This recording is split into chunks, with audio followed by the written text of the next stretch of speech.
So this is today going to address toxic masculinity. I mean, I've been watching Adolescence on the brilliant Netflix, and it got me thinking about toxic masculinity, to be honest, and it's something that really does offend me.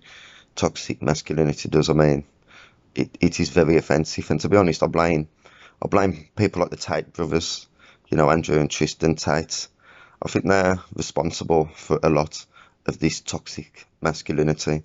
I mean, I think these kids, especially these young men, I think they're sitting around, them them watching Andrew Tate, he's surrounded by like 10, 20 half naked women, and you know, these kids, they think it's cool.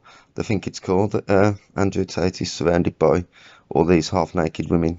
The fucking bastard, you know, that they're impressed by you, so they aspire to be like Andrew Tate. And these poor women, I'm sure that they try to escape if they could, but they probably drank too much champagne, you know. So they're stuck there with him, and then paid to go on the internet and find old men to exploit, old lonely men, so they can exploit them and take money off them, and then they get exploited by the Tate brothers. I mean, it really is probably enough to make your heart weep. I mean, it is heartbreaking what happens, but I'm sure that they'd escape if they could, but obviously they can't because, like I say, they're naked and they've probably drank too much champagne, so they can't escape. It's out of the question. But I don't understand why these toxic males, like the Tate brothers and Russell Brand as well, I mean, why do they always find themselves surrounded by half-naked women? I mean, I'm a good person, and I know I've only ever seen one naked woman, and she had a penis. But, it's not just Andrew Tate. I mean, like I say, Russell Brand is toxic. Henry Cavill, I've heard he's toxic. And Tommy Robinson, I mean, obviously, he's also toxic.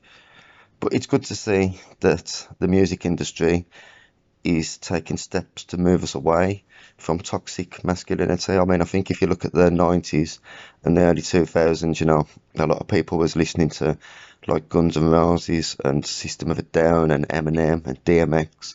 It was all full of toxic masculinity.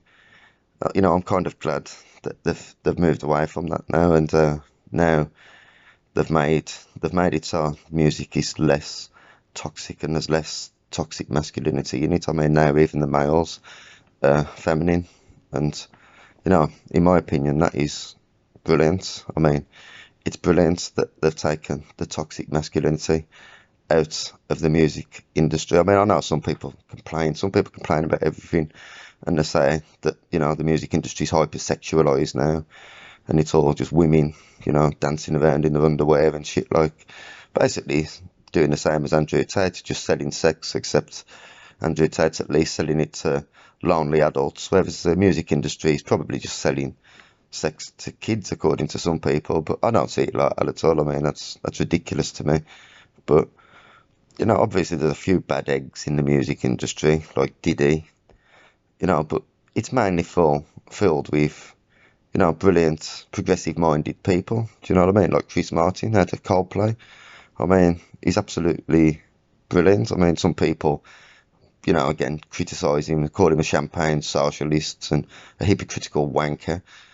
But I mean, I don't. I think he's absolutely brilliant, and he gets a lot of stick. I mean, I think he's great. I mean, I know some people again say that his voice sounds like something between a cross between Mickey Mouse and Eeyore from Winnie the Pooh, but he's got a brilliant progressive mind, and for me, him, Coldplay, and Chris Martin are just absolutely brilliant.